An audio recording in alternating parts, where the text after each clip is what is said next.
The rain on planet Varela was made of light. It fell in soft shining threads from a red-gold sky, coating the palace walls in a glow like liquid glass. Captain Ethan Ward stood in that strange storm, his rifle drawn, his armor cracked, his breath sharp through the filters of his helmet. Behind him, the sounds of the royal courtyard were chaos, plasma fire, shouts in alien tongues, and the low hum of energy shields failing one after another.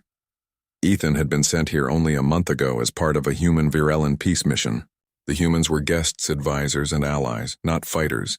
But now, the beautiful world that had once welcomed them was burning. The royal guard had turned against their own queen, Sarathia Sixkin, in a coup led by her cousin, who wanted the throne for himself. Ethan and 6 other humans had been assigned to protect her until reinforcements arrived. But by the time they reached the palace heart, most of his squad was already gone. He checked the last charge in his rifle and looked back at the tall figure kneeling behind the throne dais. Queen Sarathia's armor shimmered like silver glass, but it was cracked, her breathing uneven. Even wounded, she held herself with the calm of a ruler born to face storms. Her long, pale hair stuck to her face, and her violet eyes glowed faintly as she looked toward him. "Captain Ward," she said softly, "why do you still stay? Your people could escape through the transport tunnels." Ethan shook his head. "I don't leave people behind," he answered. "You're under my protection until command says otherwise." She smiled faintly, almost sadly. "You're kind," she whispered. "So young among the stars, yet so stubborn." Before Ethan could answer, the doors burst open. Enemy troops poured in, armor marked with the sigil of the traitor lord. Ethan fired until his rifle overheated, then drew his sidearm. The humans fought shoulder to shoulder with the few loyal guards who remained. Blasts of green plasma scorched the air. One beam hit Ethan's shoulder plate and spun him around, pain shooting through his arm. When the smoke cleared, only a few stood, and then a blade of blue energy pierced through the queen's chest. Ethan saw it before she did. He leapt forward, firing wildly, dropping the attacker and catching her as she fell. "Stay with me," he shouted, pressing his glove over the wound. Her blood glowed faintly silver, seeping through the cracks in his armor. "Medic unit!" he yelled, but no one answered. The queen looked up at him, her voice fading. "The royal chamber," she said weakly. "Take me there. The life core will heal." Ethan lifted her in his arms, running through half-collapsed corridors. The palace trembled as ships roared above. He reached a large circular room with a pool of blue-white light in the center, the Royal Regeneration Core. He laid her down beside it, searching for the control panel. Her hand shaking reached toward him. "You must place your hand upon mine," she said. "The system requires a bond, someone to anchor my spirit while it restores the body." He hesitated. "I don't know your technology," he said. "Then trust it," she whispered. He took off his gauntlet and pressed his bare hand over hers. Her skin was cold as glass. The core flared, scanning their DNA. The chamber filled with white light. A message appeared on the console in ancient Virelan text. Ethan couldn't read it, but the queen's eyes widened in shock. "No," she whispered, "this cannot be." Before he could ask, pain burned through his hand, sharp, electric, alive. The machine linked his blood flow to hers, drawing a few drops from his palm. The healing energy surged through both of them, merging human and Virelan biology for the first time in history. Sarathia gasped, color returning to her skin. The wound closed before his eyes. Then everything went dark for Ethan. When he woke, he was lying in a soft, blue-lit room. The sound of gentle chimes filled the air. His shoulder no longer hurt, and his body felt strangely light, like the gravity had eased. He sat up slowly. A group of Virelan attendants bowed and whispered, "The lifebound wakes." Before he could speak, the door opened and Queen Sarathia entered.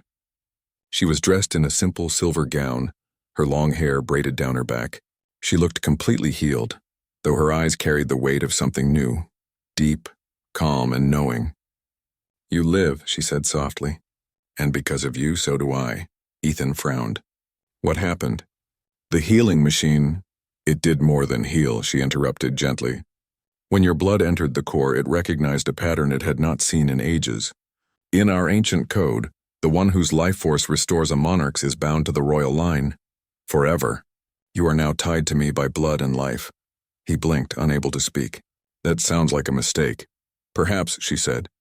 "But Virelan law does not see mistakes and only meaning. You bled for the crown. You share its life now." Ethan stood pacing. I'm just a soldier, ma'am. I follow orders. I didn't mean to. I know, she said. But meaning doesn't ask for permission. Outside, the city began to stir again. Word spread faster than fire. The queen had survived, healed by human blood. The people whispered that an ancient prophecy had come true, that a foreigner would bind two worlds through sacrifice. Some rejoiced, others were furious. The royal council convened an emergency session. Inside the palace, Ethan felt trapped between two armies of expectation. Human command wanted him evacuated immediately. The virulent nobles demanded he be exiled or studied, but the queen refused both. He stays, she declared before the council. He is under my protection. That night she visited him again in the guest chamber. The walls shimmered with starlight and faint music drifted from the gardens below. Do you regret saving me? She asked. He looked at her for a long time. No, he said simply. That's not something I could regret. Then perhaps destiny chose wisely, she murmured. They stood by the window in silence, watching lightning dance across the horizon. The queen turned to him, her expression calm but unreadable. The bond will change us both, she said. Our scientists say your cells are now part of mine. Our life signals mirror each other's rhythm. If one of us falls, the other will feel it. Ethan swallowed hard. That's not exactly comforting. Nor is it meant to be, she said with a faint smile. It is simply truth. Days passed. He began to notice strange things. He could sense when she entered a room before seeing her. He could feel her heartbeat faintly when she was near. Once, during a council session, he suddenly felt a surge of fear, and moments later, news came that an assassin had been caught trying to reach her chambers. The queen handled the crisis with grace, but whispers grew louder. Many feared the bond meant human influence over the throne. Some called Ethan a usurper, others a holy guardian. He hated the attention, but he never left her side. Finally, after weeks of political storms, the queen summoned the entire court. She rose before them, wearing the royal crown once more, her voice clear and strong. When rebellion came, this human bled to save me. Our laws say such a one is bound to the royal line, by choice or by fate. Some call this a curse. I call it a promise. The chamber fell silent. She turned to Ethan. He bled for our survival. He is not my servant. He is my equal in life owed. Ethan stood frozen as the crowd bowed, half in respect, half in shock. He didn't understand all the traditions, but one thing he knew. She had justified her own people for him. Later, as the night wind swept through the gardens, Ethan looked at the alien stars above, blue, sharp, endless, and wondered what it truly meant to belong. He had come to Varela as a soldier for peace. Now he was something else, a living bridge between two worlds. And though he couldn't explain why, when he heard her soft voice behind him saying, "Captain Ward," his heart answered before his mind did. He turned.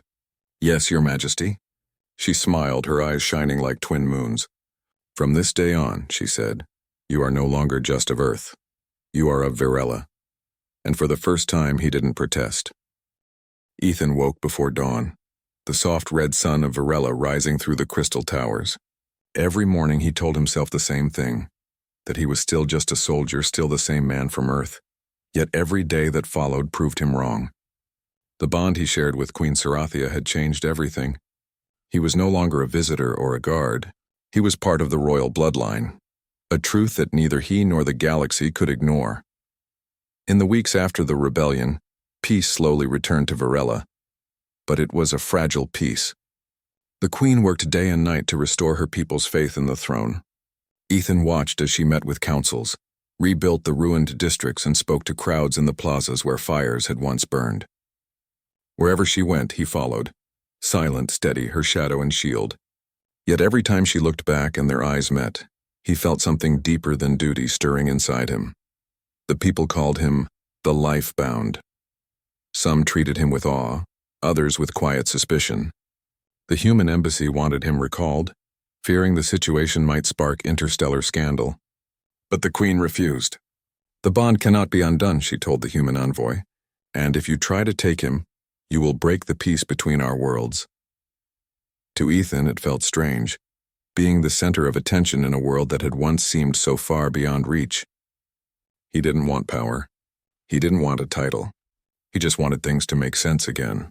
Yet every time he tried to distance himself, fate pulled him back. One morning he stood on the balcony outside the royal chamber, watching the sun filter through the clouds. Sarathia joined him quietly, her silver gown flowing in the soft wind. "You look troubled," she said gently. He sighed. "I don't belong here," he admitted. "Your people look at me like I'm some kind of miracle or mistake. I'm not either. I'm just a man who didn't want you to die." She looked at him for a long moment. "And perhaps that is what makes you worthy," she said. "We have seen many warriors, Captain Ward, but none who risk their life without asking for anything in return." Her words lingered in his mind long after she left. A month later, the galaxy's attention turned toward Varela again. From the outer colonies, a fleet approached, ships carrying banners of the rebel lords who had escaped capture. Their leader, Lord Varen, sent a message to the palace. "The throne has been corrupted by alien blood. Step down or face purification by fire." The Queen's Council urged her to negotiate, but Sarathia stood firm. "We will not bow to hate," she said. "Not when we have just begun to heal." Ethan saw the determination in her eyes, the same look she'd worn on the day of the battle. He knew what it meant. She would rather die defending her people than surrender to fear. That night she called him to the strategy hall. The room was filled with holographic maps and glowing star charts. She looked tired but strong. "We have few fleets ready," she said. "Our armies still rebuild, but the rebels underestimate one thing." "What's that?" Ethan asked. She turned to him and said softly, "You." He blinked. "Me?" "Yes," she said. "Your courage inspired them once. Now it must do so again. The humans will not join this war, but the Virulans will fight if they believe we stand united. Not as alien and human, but as one." Ethan hesitated. "I'm no commander. You're the man who saved their queen," she interrupted gently. "That is enough." When the rebel fleet entered orbit, the sky turned dark. Sirens echoed through the capital. Civilians were evacuated underground while the palace prepared for siege. Ethan stood beside the Queen on the command balcony, watching the enemy ships descend like black comets. The first blasts struck the city's shields. Blue light rippled across the horizon. The Queen's defense force launched their fighters, but they were outnumbered. Ethan felt the bond between them tighten, her fear mixing with his resolve. Without thinking, he placed his hand over his chest. "You're not facing this alone," he said. She met his gaze. "Then we will stand together." Hours turned to chaos. The sky became a storm of fire and light. Ethan fought alongside Virelan soldiers on the palace walls, his human armor dented but unbroken. He moved with the precision of a veteran, covering the troops, securing the gates, shouting commands even the aliens understood. Wherever he went, morale rose. During the fiercest wave, a missile struck near the command post. The Queen was thrown to the ground, her crown falling away. Ethan ran through smoke and debris to reach her. As he helped her stand, the bond between them flared. He felt her pain as if it were his own. "You're hurt," he said. "It is nothing," she replied through clenched teeth. "Stay with the soldiers," but he refused to leave. He shielded her from the next blast, his armor absorbing the shock. "If one of us falls," he said, breathing hard, "the other will feel it. Remember?" Her eyes widened and then softened. "Then neither of us will fall," she said. By dawn, the last rebel ship fell from the sky. The capital was scarred but alive. The people emerged from shelters to see their queen standing on the palace steps, and beside her, the human who had fought as if he were one of their own. Together they raised the royal standard. The crowd erupted in cheers that echoed through the ruins. News spread across the galaxy like wildfire. A human soldier and an alien queen had defended their world together. The image was broadcast on thousands of worlds. Some called it the dawn of a new era. Others called it blasphemy. But to the people of Virela it was a promise of unity written not by treaties but by courage. Later that night, the palace held a ceremony of renewal. The great hall shimmered with banners and starlight. Musicians played ancient songs, and the air carried the scent of glowing blossoms. Ethan stood quietly near the edge, still wearing his damaged armor. He wasn't used to celebrations. He never liked being the center of attention. The Queen approached him slowly. She wore a flowing white robe embroidered with blue threads that sparkled like frost. "You should not stand in the shadows tonight," she said. He smiled faintly. "I'm better at fighting than dancing." "Perhaps," she said, "but tonight the people dance for you as well." She guided him to the center of the hall. The music softened and all eyes turned toward them. "When I was struck down in battle," she said aloud, her voice carrying through the vast chamber, "he gave his blood so I might live. When my world was in ruins, he stood and fought beside me, and when doubt shadowed my heart, his courage restored it. For that I name him not just life-bound, but co-guardian of the crown." The hall filled with gasps and murmurs. Some nobles looked shocked, others bowed their heads in acceptance. Ethan stood speechless. "Your Majesty," he began, but she raised a hand. "You bled for our survival," she said quietly. "You gave more than duty, you gave faith. The bond between us was not an accident. It was destiny." Ethan looked around the hall, at the faces of soldiers, children, and elders, and for the first time, he understood. The bond wasn't about power or law. It was about two lives linked by something far greater than either had expected. As the ceremony ended, the Queen led him to the palace gardens. The night was cool, and twin moons hung above the glowing pools. Fireflies drifted through the air like tiny stars. "You could return to Earth now," she said softly. "No one would blame you." He shook his head. "And leave after all this? After what we built?" "You would leave behind peace," she said. He smiled faintly. "Then it wouldn't be peace without you." For a moment, neither spoke.